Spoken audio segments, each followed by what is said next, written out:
Next अपने पास में topic है पैरा वैद्युतांक। इसको अंग्रेजी में कहते हैं dielectric constant. Dielectric constant. और इसे एप्सिलॉन आर इस तरीके से रिप्रेजेंट कर दो, चाहे एप्सिलॉन आर इस तरीके से रिप्रेजेंट कर दो। इसका दूसरा नाम है माध्यम की आपेक्षिक विद्युतशीलता, और एक और नाम है इसका माध्यम की विशिष्ट पैरावैद्युतता। ये पैरावैद्युत पदार्थों का गुणधर्म है। ये डेफिनेशन देखो, अपने पास में सबसे पहले मैं मान के चलता हूं कि एक Q1 आवेश दूसरा Q2 आवेश है, निर्वात के अंदर है, तो निर्वात में फोर्स लगेगा। मान लीजिए दो आवेश है, ये पहला आवेश Q1 आवेश और ये दूसरा आवेश Q2 आवेश,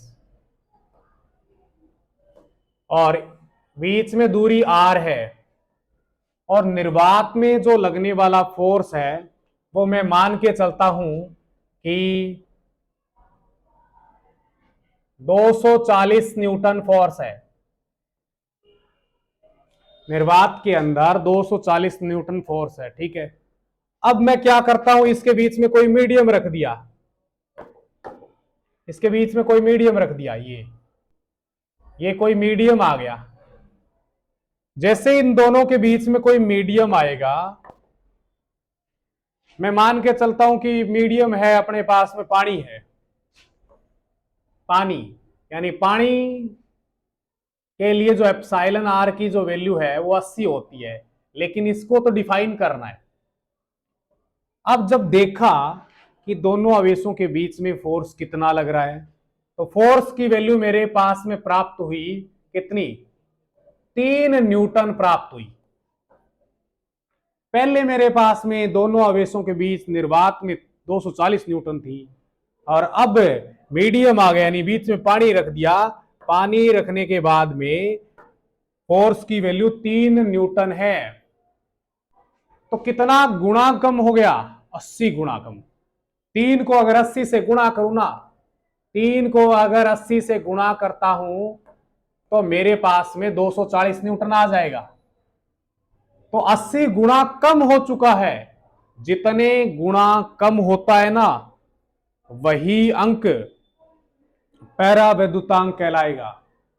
या फिर मैं इसको अंक को ऐसे निकालूं कि ये तो है भाई निर्वात में फोर्स F0 मान लो, और मीडियम रखने के बाद में 3 न्यूटन फोर्स हो गया, F मीडियम बोल दिया। तो F0 के अंदर मैं अगर FM का भाग लगा दूं तो क्या आएगा, 240 के अंदर भाग लगा दूं कितने का, 3 का, तो मान कितना आएगा, 80।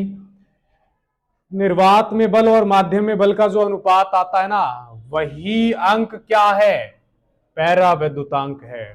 तो डेफिनेशन ये वाली है अपने पास में।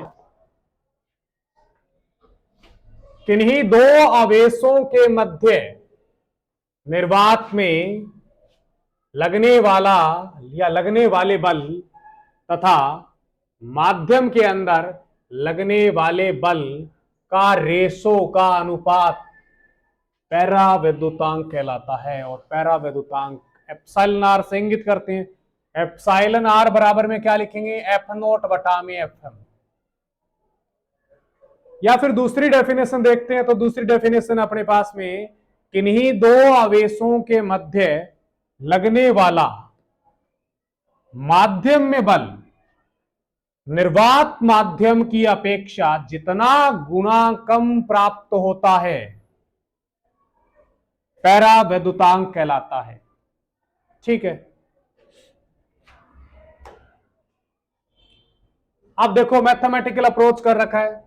निर्वात के अंदर दो आवेश रखे, बीच की दूरी हमारे पास में R दे रखी है, और फोर्स का फॉर्मूला मेरे पास में ये होगा, F0 बराबर में निर्वात में लगने वाले फोर्स का फॉर्मूला होता है 1/4 pi epsilon not Q1 Q2 बटा में R स्क्वायर।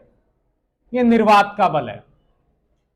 अब यदि दोनों आवेशों के बीच पैरा विद्युत पदार्थ रख दिया जाए तो फिर यानी मीडियम आ चुका है, मीडियम आने के बाद में फोर्स का मान होगा एफ एम बराबर में 1/4 pi epsilon M Q1 Q2 बटा में आर स्क्वायर। ये वाला मीडियम के अंदर फोर्स है और ये वाला है अपने पास में निर्वात के अंदर फोर्स। तो इसको 1 नंबर समीकरण दे दिया और इसको 2 नंबर समीकरण दे दिया। दोनों को डिवाइड कर दो, समीकरण 1 और 2 को डिवाइड किया तो जो मान आएगा वो एप्सिलॉन आर एफ नोट बटा एफ एम। एफ नोट का मान ये वाला 1/4 pi epsilon note Q1 Q2 बटा में आर स्क्वायर। और समीकरण 2 क्या है, 1/4 pi epsilon M Q1 Q2 बटा में आर स्क्वायर। जो कट रहा है ना उसको काट दिया, 4 पाई से 4 पाई कैंसल, Q1 Q2 बटे आर स्क्वायर, नीचे भी Q1 Q2 बटा आर स्क्वायर, ये दोनों कैंसल तो काट दिया। कटने के बाद में अपने पास में यहां पर बचा 1, नीचे बचा एप्सिलॉन नॉट, यहां बचा 1, ये एप्सिलॉन एम। अब ये मान रखें 1 बटा एप्सिलॉन नॉट और 1 बटा में एप्सिलॉन एम। एप्सिलॉन एम ऊपर जाएगा तो अपने पास में एप्सिलॉन आर की जो वैल्यू आएगी वो कितनी आएगी, एप्सिलॉन आर बराबर में एप्सिलॉन एम बटा में एप्सिलॉन नॉट, ये वाला मान आएगा। यानी कि माध्यम की विद्युतशीलता तथा निर्वात की विद्युतशीलता का जो अनुपात है वो भी पैरा विद्युतांक बोल सकते हो। माध्यम की विद्युतशीलता तथा निर्वात की विद्युतशीलता का जो अनुपात है वो भी पैरा विद्युतांक के बराबर है।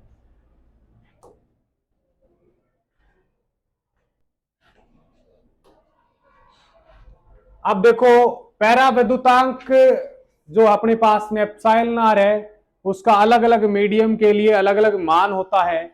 जैसे मान लीजिए अपने पास में हवा है या निर्वात है, हवा और निर्वात दोनों के लिए एप्सिलॉन आर का मान 1 होता है और पानी के लिए 80 या 80.5 या 81 के लगभग में होता है और धातु के लिए एप्सिलॉन आर का मान होता है अनंत।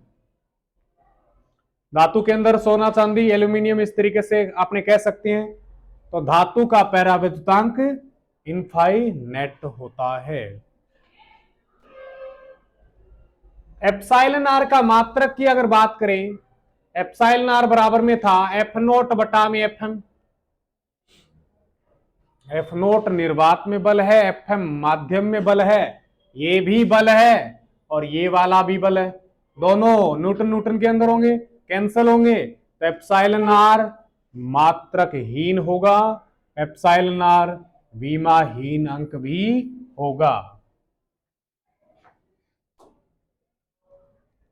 अब क्वेश्चन लिखा है यदि दो आवेशों के मध्य लगने वाला बल F है और यदि इन दोनों आवेशों के मध्य एल्यूमिनियम की प्लेट रख दी जाए तो बल के मान पर क्या प्रभाव पड़ेगा या फिर बल का मान क्या होगा। अपने को मालूम है पैरा विद्युतांक की डेफिनेशन से एप्सिलॉन आर बराबर में होता है एफ नॉट बटा में एफ एम।